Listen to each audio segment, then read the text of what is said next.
Good morning, everyone, and good morning, too, to all the people that are watching us over C-SPAN and other electronic means of communication.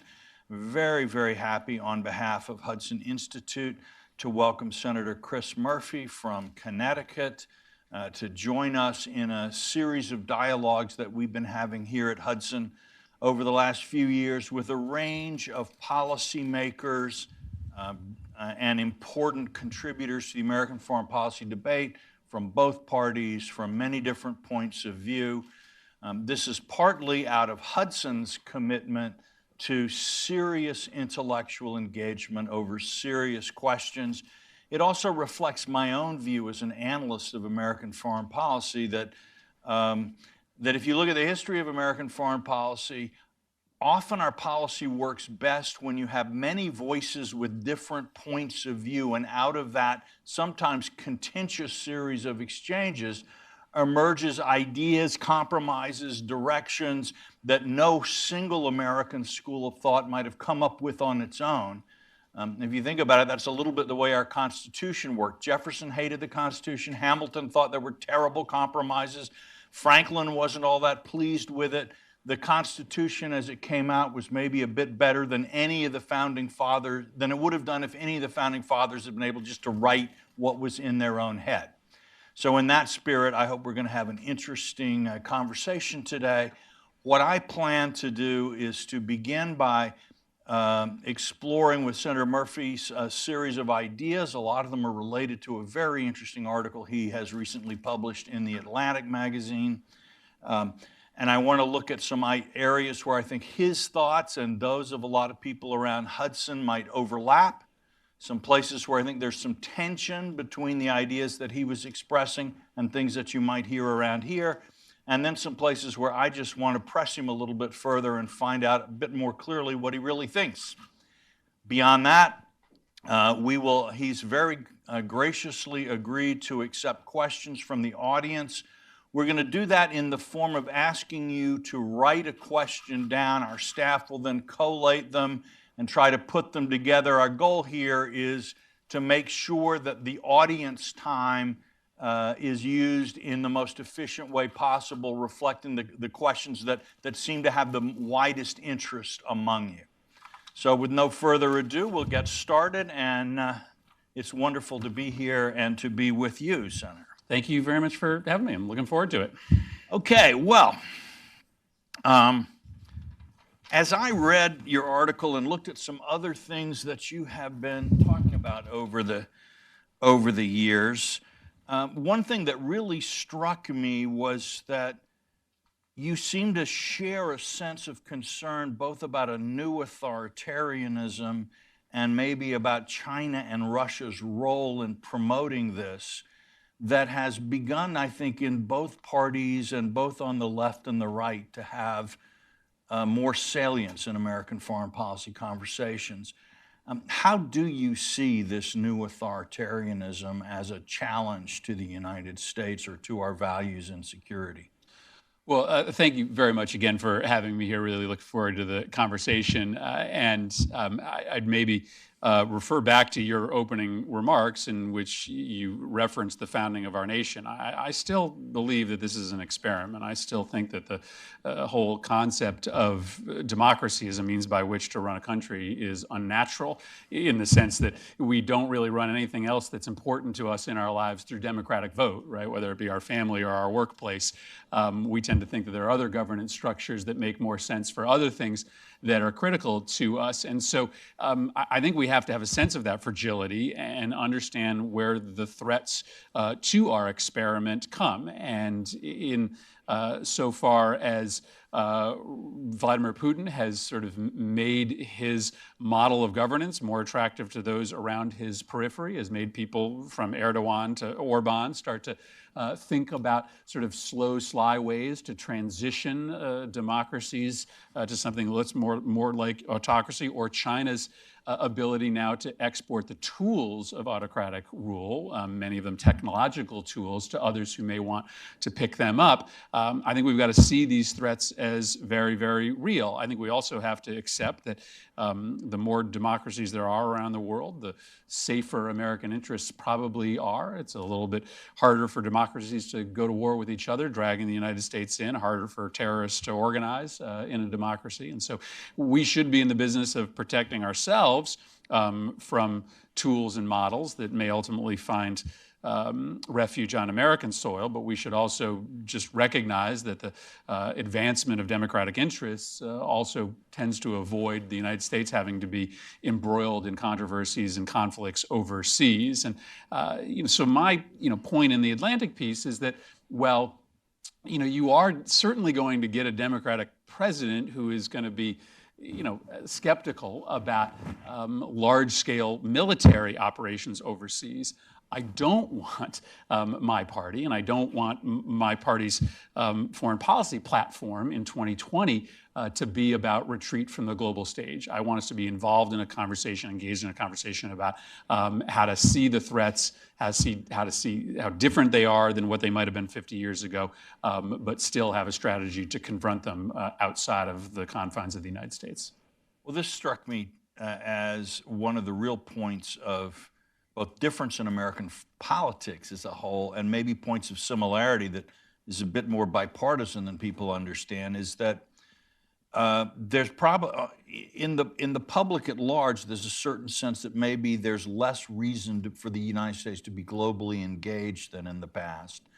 But on the other hand, many people in the world of foreign policy, looking, I think, specifically at China and Russia, worry that there may, in fact, be more dangers to American interests and security than in the very recent past. And so you're getting this debate in both parties to some degree, a very strong and lively debate over whether America is safer by pulling back or by staying engaged, and maybe in some cases even deepening that engagement. How do you think about this? I think we have no choice but to be deeply engaged. I mean, it's so trite to say it today, but the world doesn't stop at our borders any longer. Our economic interests clearly are now global. The ability for information to flow across borders and for other nations to use fairly low-cost mechanisms to try to mess with us here in the United States outside of the projection of military force is more menacing than ever before. And so I think if we are serious about protecting America, then we have to be globally engaged. Now, that doesn't mean that that your end game here is to defeat your adversaries or your contestants abroad. I mean, ultimately, I do think that if we can project and portray strength to both Russia and China, then it may be that there's a better chance that they will decide to amend their either political or economic behaviors to a standard that is much more in line with American interests. But we simply don't have the capacities to meet them where they are today. And this is what I write about in my piece, whether it be the way in which China is midwifing transformative technologies and delivering them to the world, or the way that Russia is using corruption and bribery and information propaganda to try to influence its neighborhood. Today, we simply aren't really having any even meaningful conversation in Congress about how to create capacities in our foreign policy toolkit that would be able to at least countenance what they're doing, never mind actually best them in the spheres that right now they are operating without much significant pushback from the United States. This in some ways points, I think, it gets at something a lot of observers talk about, which is that Congress seems to have, of the three branches of government, Congress is the one that seems to have the hardest time shaping policy. And that's regardless of party, I think. But with the relative weakness of Congress, in a sense, by default, both the executive and the judicial branches have become much more important in the country. So that for many, I think, you got a lot of people in this country now who think that a congressional election is important because it might affect the Supreme Court. Right. And that's it. How does Congress recapture its momentum in foreign policy? Is it the Senate Foreign Relations Committee that needs to step up? Does Congress need institutional resources, a rethink? What can be done? Well, I mean, the first thing that Congress can do is get serious about perhaps our most sacred responsibility within the foreign policy realm, and that's the declaration of war, something we just don't do any longer. And to some extent, it's understandable why we don't do it. It's not the same as it was 75 years ago. There aren't armies marching against each other. There aren't peace treaties that neatly wrap up the end of hostilities. War is messy, and your enemy is shadowy and undefined. But that doesn't obviate Congress of the responsibility to still set the parameters of war making. And so I think the first thing Congress can do is get back in that game. Now, it probably means that we need to think a little bit more creatively about how we write these authorizations. We probably have to sunset them and revisit them every few years to make sure we're getting definitions right. But the biggest grant of authority to the executive that we've given is in our inability to authorize war.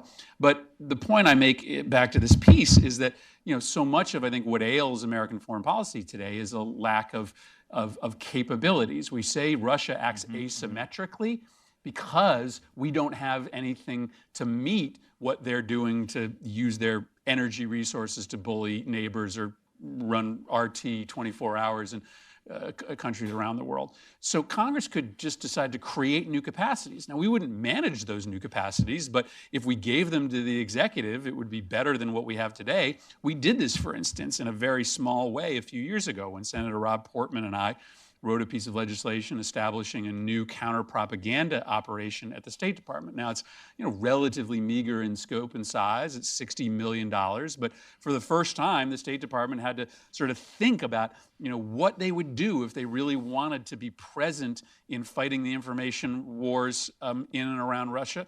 And they stood up capacities to do that. And so Congress could do that, right? We've got legislation now pending to stand up a $1 billion Energy Independence Fund, which could actually get our government in the business of spending money to help countries become energy independent of places like Russia, rather than just giving advice on how to do it. So, Congress could actually create that new toolkit that I've been talking about for years. How much money are we talking? Well, I mean, right now, we don't bat an eyelash when we plus up the Department of Defense by $50 to $70 billion a year. That amount of money represents the entirety of the non-defense, non-intel foreign policy budget. And so I've put a plan on the table to double the size of the State Department and the USAID, which sort of sounds revolutionary until you realize that that's what we give DOD on a one-year basis in increased funding. And I would argue that they are having a little bit of a hard time figuring out how to spend all of the money that we are giving them effectively today. So I've put it on the table. I've got another document called Rethinking the Battlefield, which is a pretty detailed plan by which you would, over the course of 5 years, double the size of the State Department and the USAID, and not do it mindlessly, but to specifically create these kind of capacities that would meet these new threats. Now, I think this issue of the institutional reforms needed to adapt American foreign policy capabilities to the 21st century is really a very solid concept. It is about adapting to these new realities and really answering.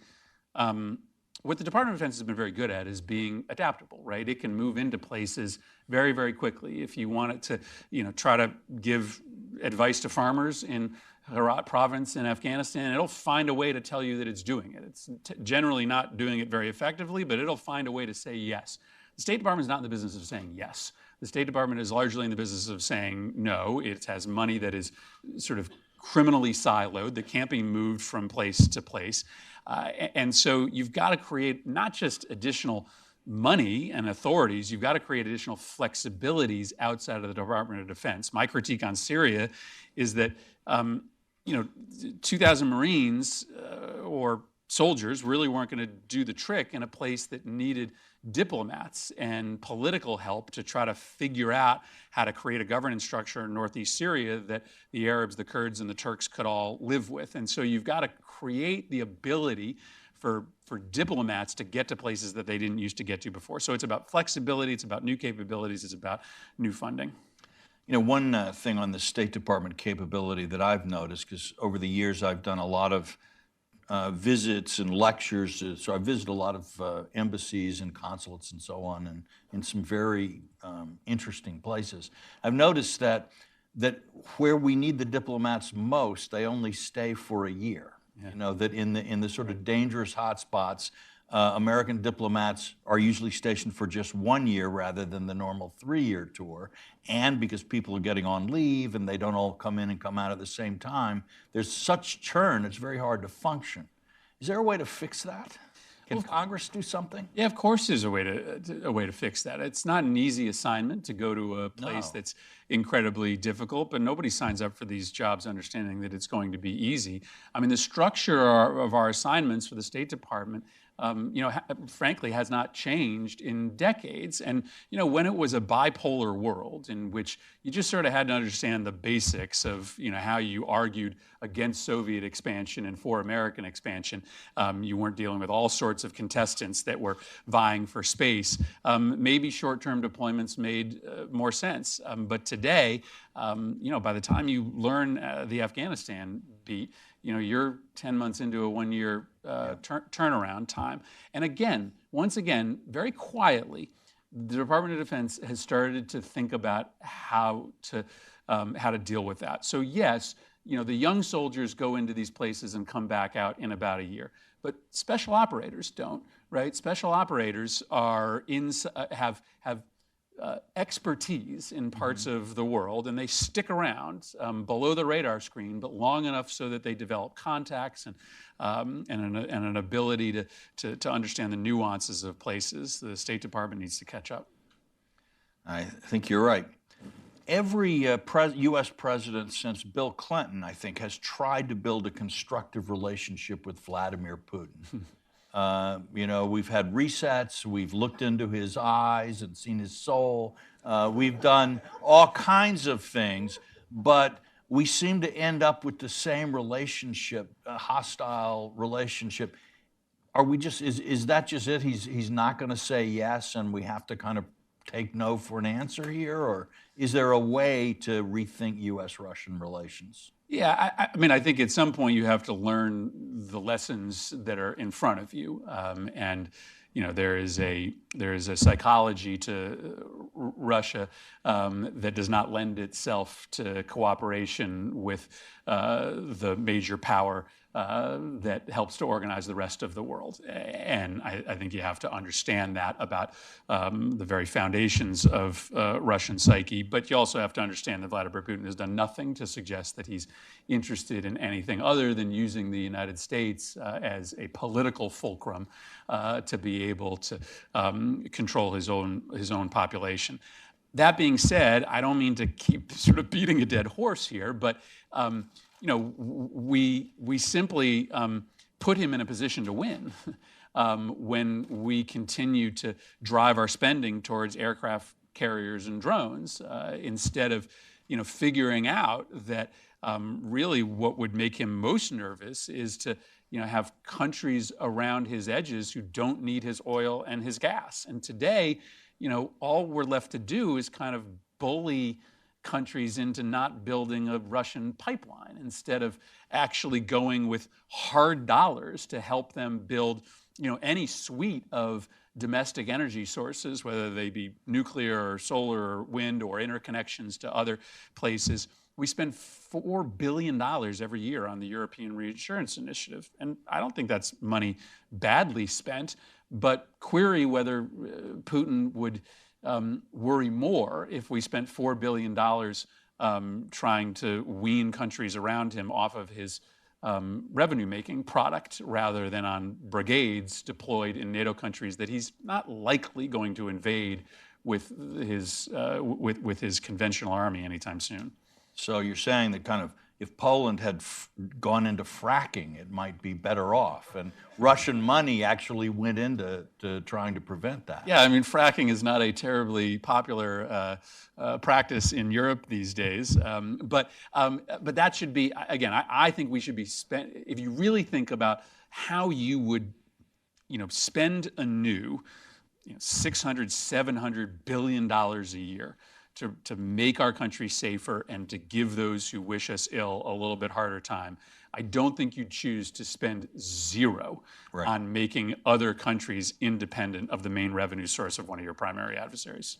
Another, I think, point where there seems to be some interesting left-right consensus is on this question of kleptocracy, money laundering, dark money. And I was struck, we have the kleptocracy initiative here at Hudson, and I was struck with how much importance you gave that issue.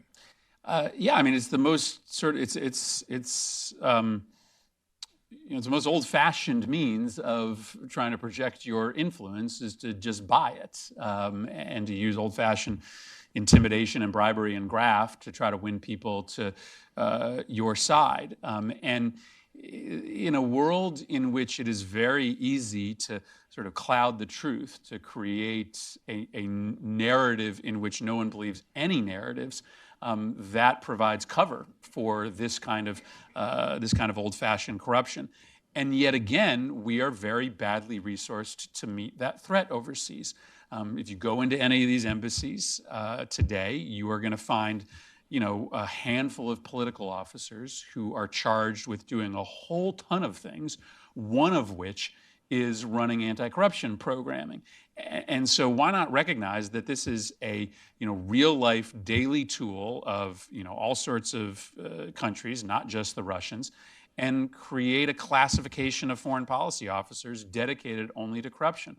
Why not spend more money on funding anti-corruption projects? Some of the stuff we've done in Ukraine, where we've spent direct dollars on anti-corruption efforts, like our effort to professionalize the municipal police forces of Kyiv, have been really successful. But we spend that money in dribs and drabs, $5 million here, $10 million there. If you really spent money on building anti-corruption initiatives with countries that want to engage with you and putting officers all across the world to sort of highlight and fight corruption, you'd do a much better job than what we're currently doing today, which is largely just complaining about it. I think the other side of this is how easy it is for corrupt dictators overseas to move money into the West, including into the United States. How do we effectively limit, and I mean, corruption everywhere is bad, but I worry particularly, say, in the Russian and Chinese case, where this money isn't so much freelance rich people just trying to get their money safe as it is often connected to state power and moved around for political purposes. How do we address this problem? So we have become pretty adept over the years at tracking terrorist financing and finding it where it exists and closing down the shelters that harbor it. You can certainly choose to use those same tools to track the illicit gains of oligarchs and government officials. Now, admittedly, it is a little bit harder, right? Because these are often countries in which we still need to maintain a relationship with that executive who's either putting the money into his own accounts or handing it out to others who are putting it in their accounts. When you're going after terrorist financing, you don't have any legitimate interests with those organizations that you're trying to protect. But again, I don't think we've really begun the work of even trying to find a middle ground with which to use those same tools to go after some of these corrupt folks that surround these autocrats or would-be autocrats or developing autocrats. Well, this has been really great. I'd now like to turn to some areas where some folks at Hudson might have some questions about some of the points you've raised. I think here one of them would be the question of the relationship of sort of geopolitics and, I don't know, values, where you say in the article that we shouldn't extend security guarantees to countries that, for example, dismember journalists. Now, speaking as a journalist, let me say I'm entirely in agreement with a policy that seeks to discourage this heinous behavior. But I do note that the U.S.-Saudi relationship began in the 1940s when slavery was still legal in Saudi Arabia, and it was not a very pretty place. Mm-hmm.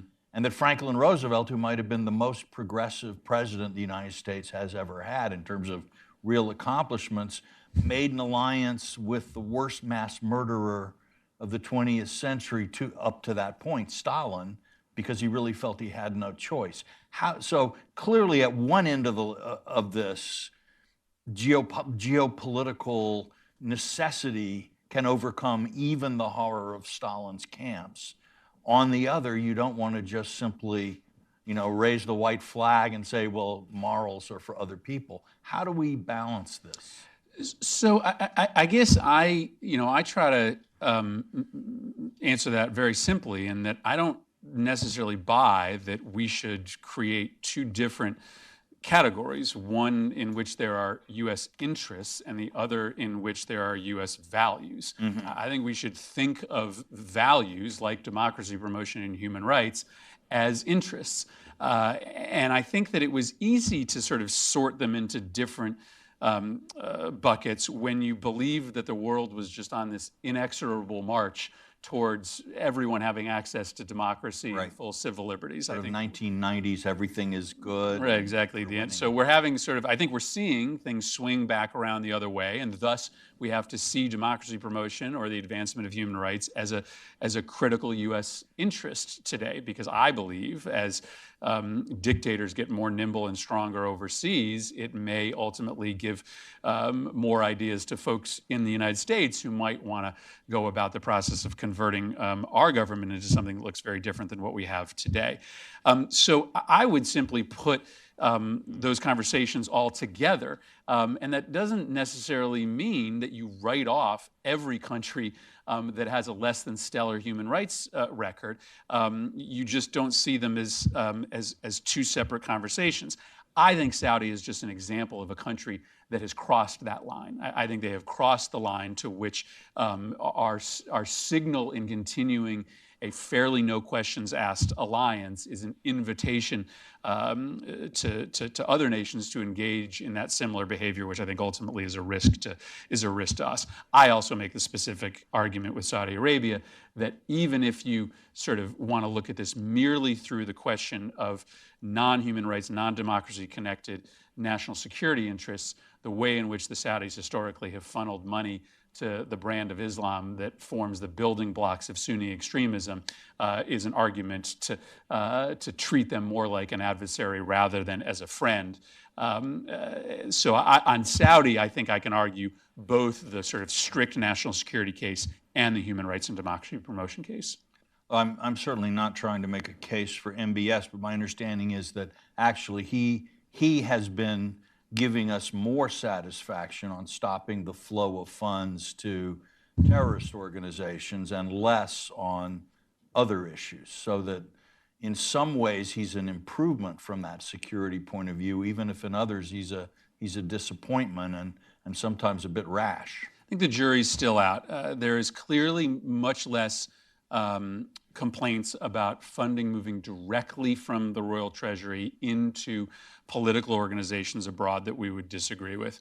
I don't know that we've seen the kind of progress that he claims when it comes to money that is indirectly rooted through philanthropic organizations and clerics to conservative Wahhabi-connected mosques and preachers overseas. And I just know, as a student of the Balkans, having gone there almost every year, there are still in lots of places more and more people every year who are being paid to practice a version of Islam that they didn't used to practice 10 years ago, and that money's coming from somewhere. Yep.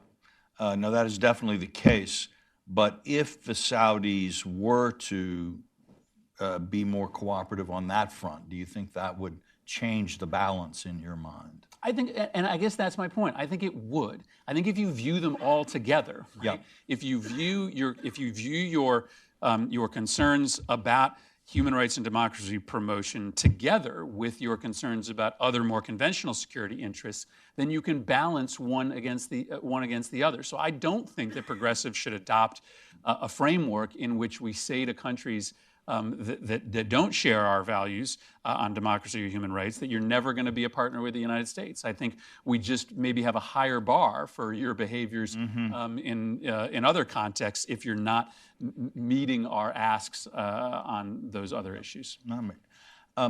in Asia, I think we're going to see more of this, because if I try to think about how do you balance Chinese power, it's without the cooperation of countries like Vietnam, Myanmar, and Thailand, it's very hard to do that. None of those would be a stellar example of democracy at the moment.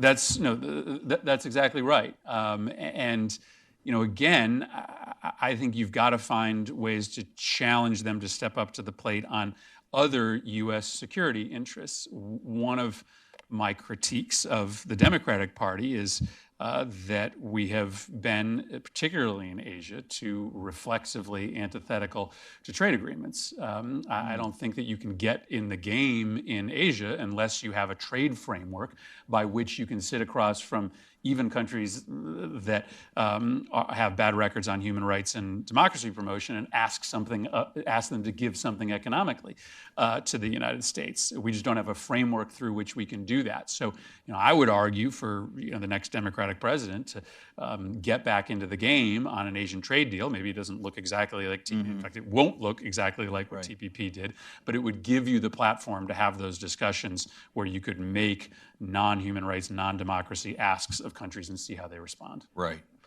No, I think that the trade points that you make are very interesting.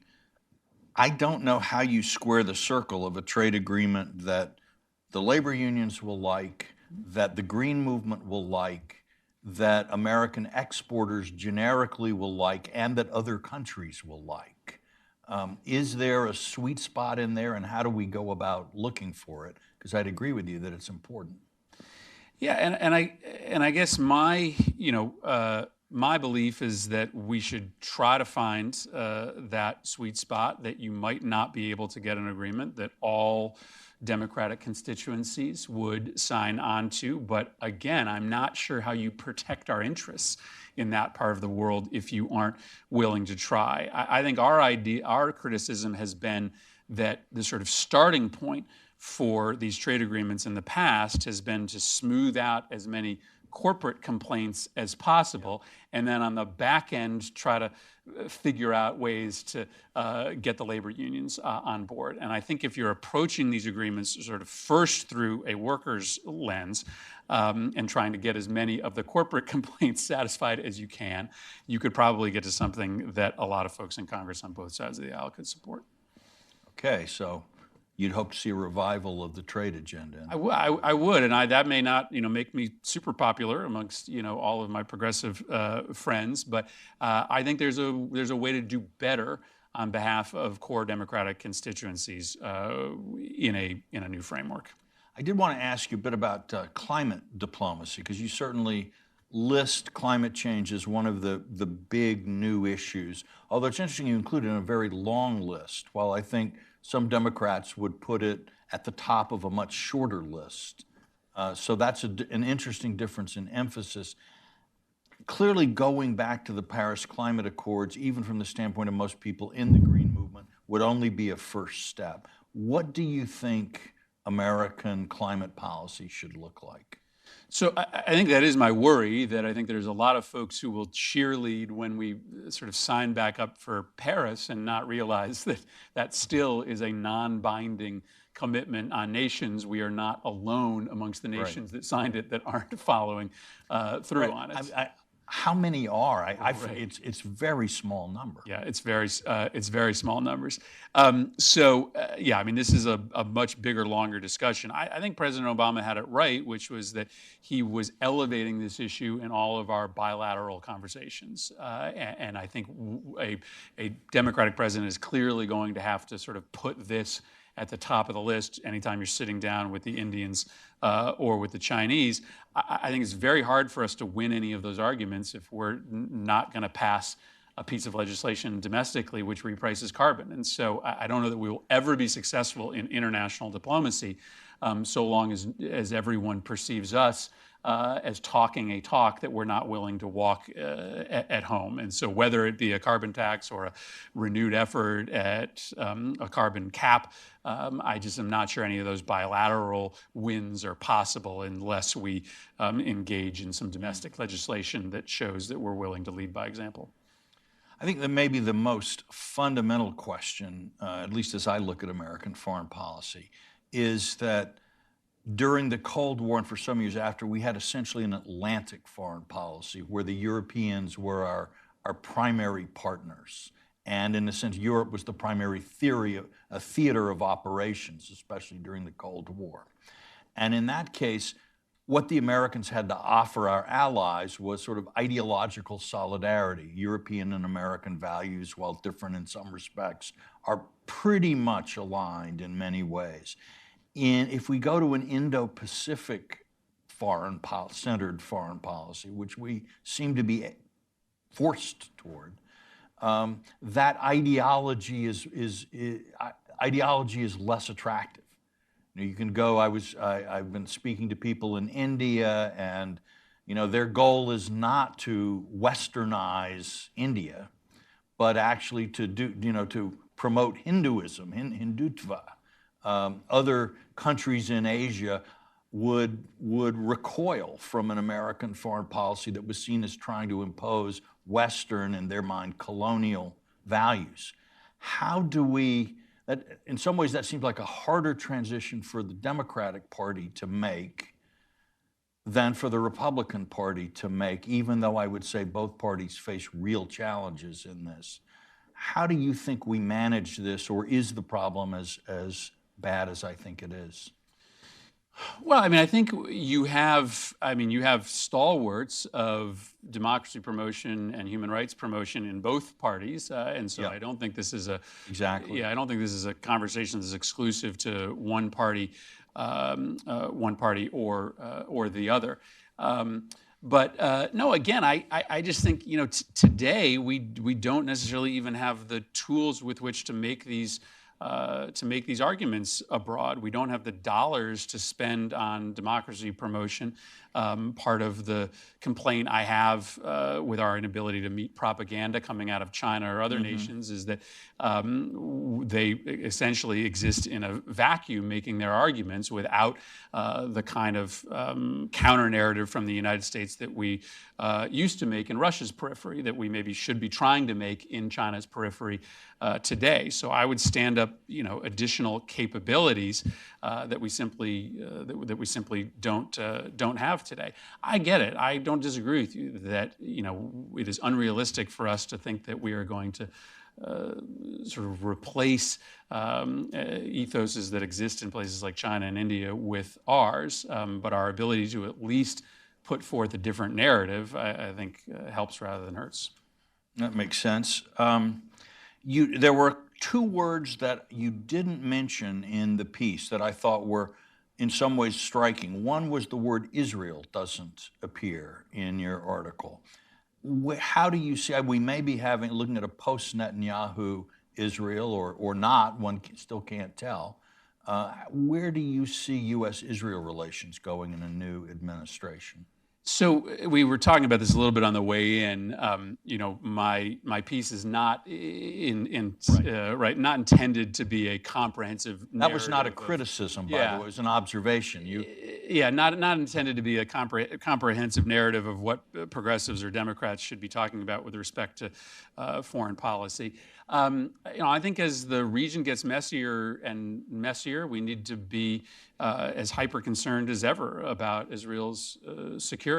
My worry is that an issue that was not seen as political, or at least sort of available to be politicized, today is. And so I don't think that Democrats or Republicans care more than one another about Israel's security.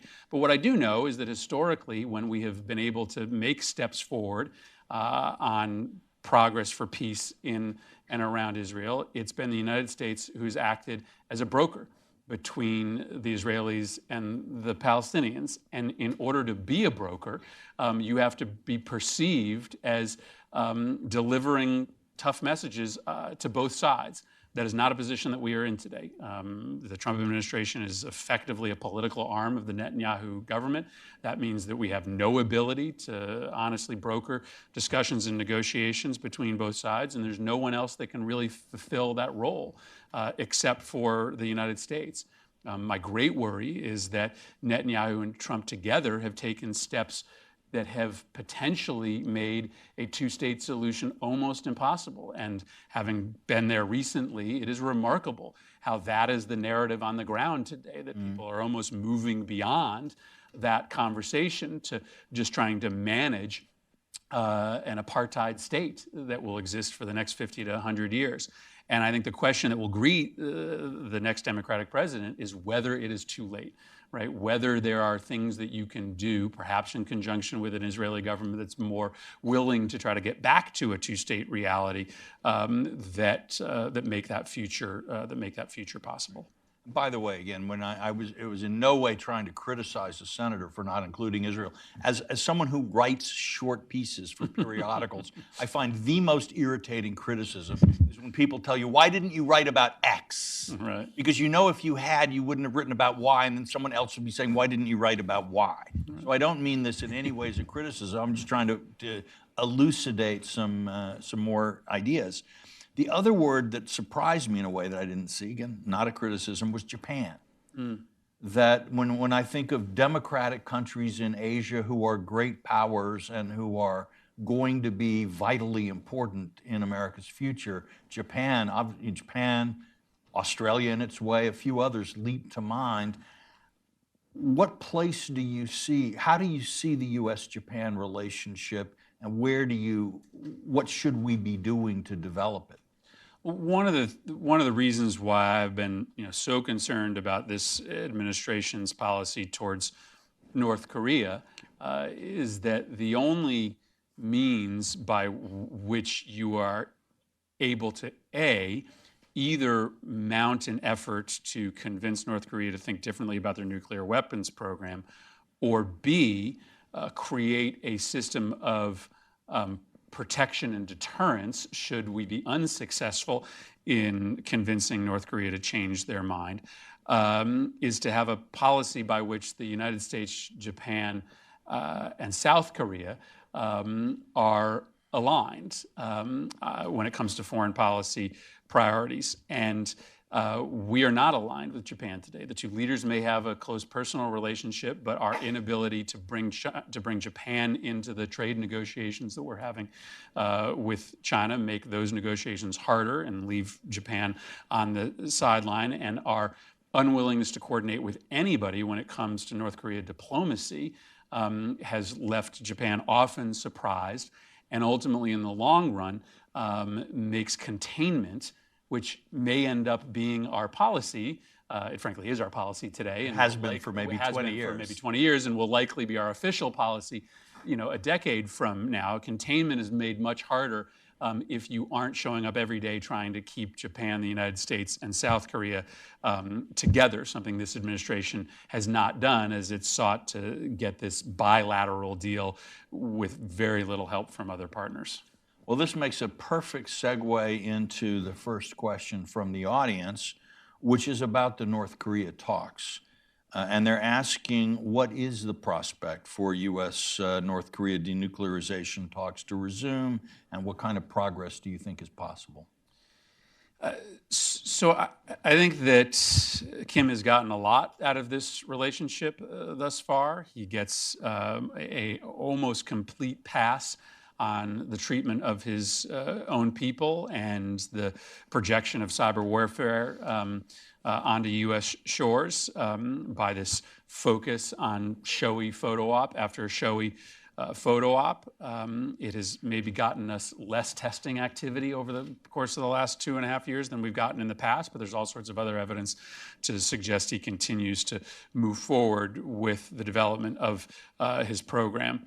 And our hyper focus on this trade deal with China has let China off the hook. Everybody's known forever that the only way you're going to convince North Korea to do anything differently with respect to its nuclear program is to get China to deliver a very heavy message to them, something that they've never been interested in doing and certainly aren't even being pressed in a meaningful form to do it today, given our sort of myopic, trade-focused bilateral relationship with China. So in this administration, I think there's no hope for any meaningful nuclear deal with North Korea, and it would cause, and I think, to in the Obama presidency, Obama, as we discussed, had decided to elevate climate change as sort of a primary conversation with China, which made it hard for him to bring them to the table on North Korea. And so if you're not going to sort of make your number one issue with China, North Korea, and I'm not sure any president is going to, or could, given, I mean, so many other concerns.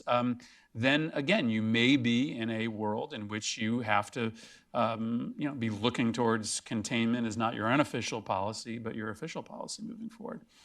And I guess a question that flows from that would be, when South Korea and Japan are not aligned, where in general South Korea is preferring a rather dovish approach to North Korea while Japan is more hawkish, how would a democratic administration work with that additional wrinkle? I don't know that there's any there's any good answer to that, other than trying harder to create a multilateral framework as we've had in the past, where at least the nations that are party to these talks would sort of have to hash those out. Again, right now it's easy for Japan and South Korea to be on different pages because we have basically asked them to, by and large, stand aside on North Korea diplomacy while we take care of it ourselves. In the past, when we've set up structures by which they had to be at the same table, we at least had mechanisms to try to smooth out some of those disagreements.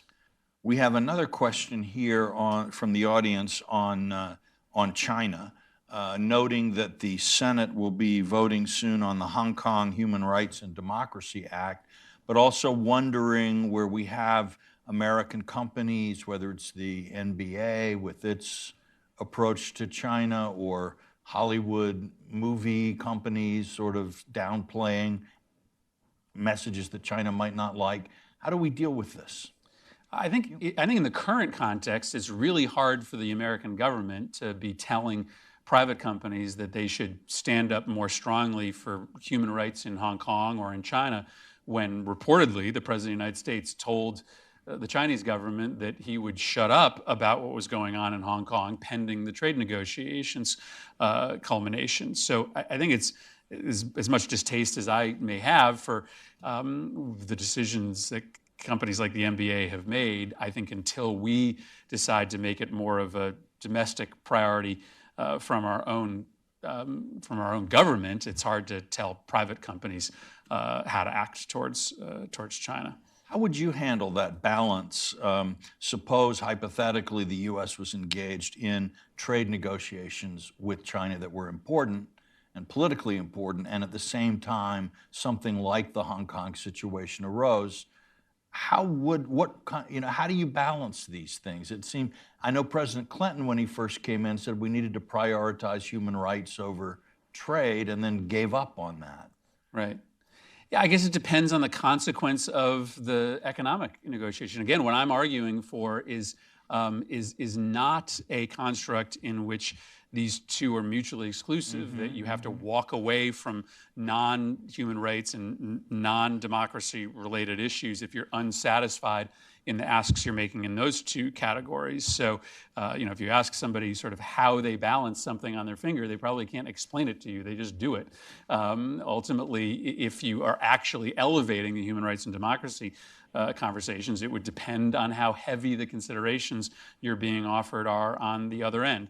To me, it doesn't sound like China is willing to give us anything so significant in the context of our trade negotiations that you wouldn't give them at least a slightly harder time than we are today with respect to what's happening in Hong Kong. Now the audience is, I think, implicitly criticizing me for leaving something out in our conversation. They're asking about the Western Hemisphere. And so, what is really saying from Ecuador and Chile to Venezuela, I think I could add Mexico, we're actually seeing a kind of crisis unfolding in our own hemisphere. How should the United States be addressing this? Well, I mean, first and foremost, we can spend some money. I mean, when I think about how we would allocate dollars under a doubling of the State Department and USAID, there are some projects that you could pick back up from the Obama administration in the Northern Triangle. They were that they were running with fairly meager resources, that with additional resources could actually get you some real security gains.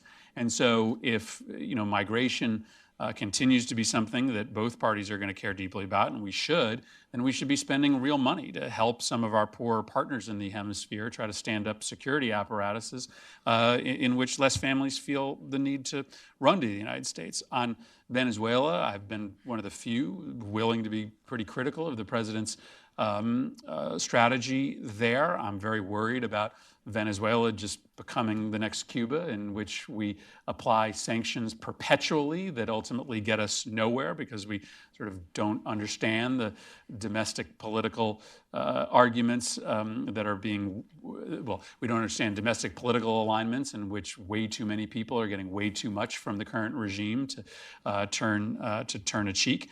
And I think specifically the president just mismanaged the crisis by playing all his cards on the first day like a nervous teenager. I mean, had we sort of held back recognition of Guaido so that we could try to do it alongside other countries that were similarly reticent to take that step at the moment, or use a little bit of time to talk to the Chinese or the Russians, then I think we might be in a different place than we are today. But today we are recognizing a government that is not really the government and is not likely to be the government anytime soon. So would you support withdrawing recognition of that government, or what do you think we should do? It's so hard. I mean, it's so hard right now to withdraw recognition. So I haven't proposed withdrawing recognition. I've just pointed out so as to think about how to learn lessons for future crises like this, that you don't need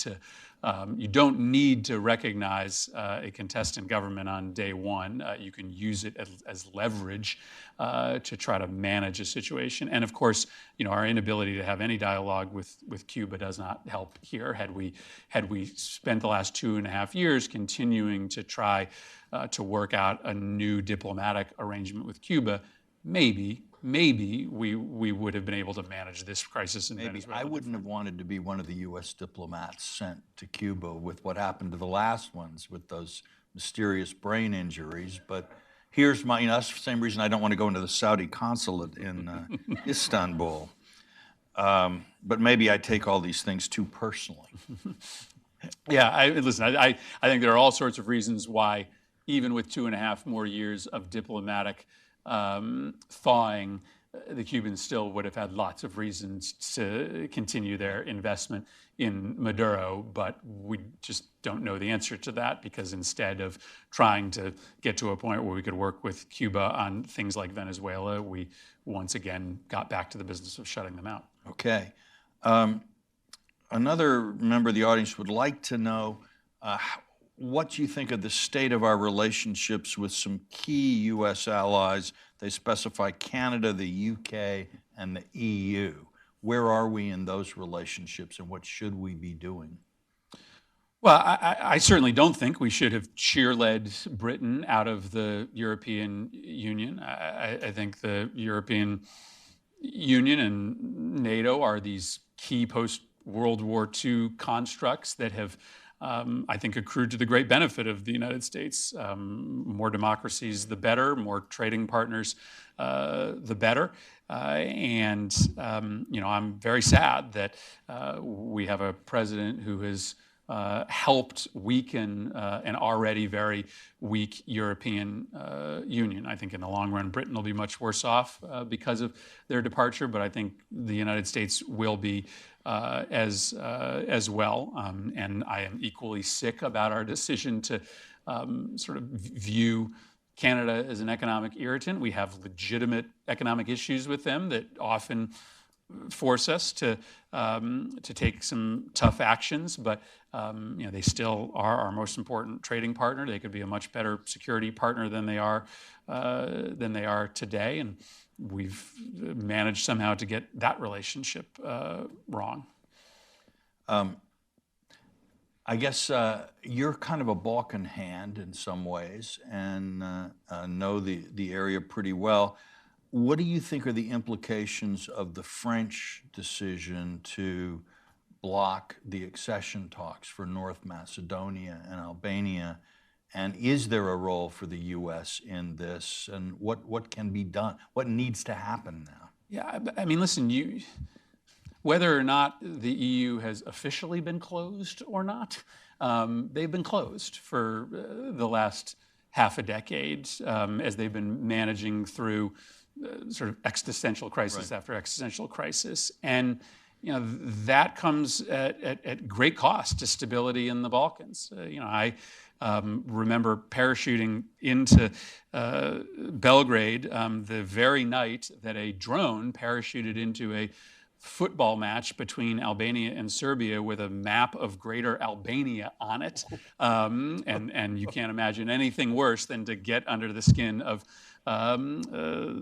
then Prime Minister Vučić than a map of Greater Albania on all of his constituents' TV screens. So the historic meeting between Edi Rama and Vučić gets canceled, and then very quickly gets put back together because they all say that they need to keep their European aspirations on track, and they can't let these petty historical grievances get in the way of their focus on joining Europe. And so a situation that could have gotten really, really messy instead got patched back together largely because of their belief that Europe was in their future. And as a European future gets further and further away from countries in the Balkan regions, those historic grievances and those rivalries that still exist, still sit as a tinderbox, could actually explode. And I think that is my deep worry about our inability to see the importance of a stable and growing EU to U.S. national security interests. Because if hostilities did ever break out again in the Balkans, we now have NATO countries that are there, right? Yep.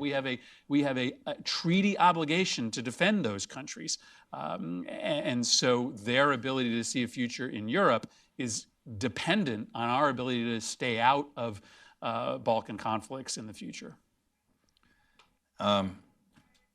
And Germany's role in Europe.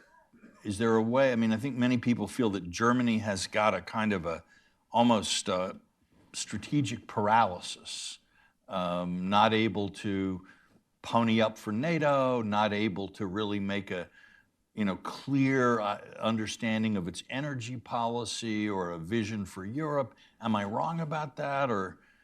Yeah, I mean, paralysis may be too strong a word, but to the extent that their internal politics and the growth of the right wing has made it much harder for Germany to lead, we have facilitated that growing dysfunction in Germany. I mean, we sent Steve Bannon over to Europe to help midwife nationalist parties. Richard Grenell, our ambassador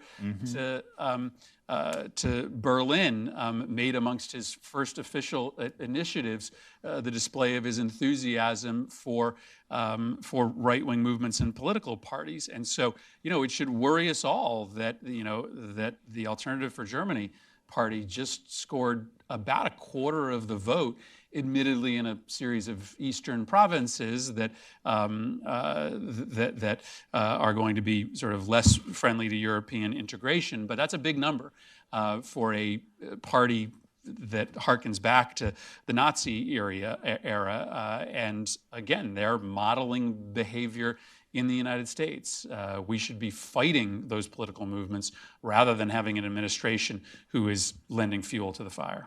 Great. Well, listen, thank you. The senator has been very generous with his time. So please stay seated while he makes his way out to get on to his next appointment. But I would also like us to show our appreciation for a really interesting interview. Thank you. Thank you. Really good. Thank you. Thank you.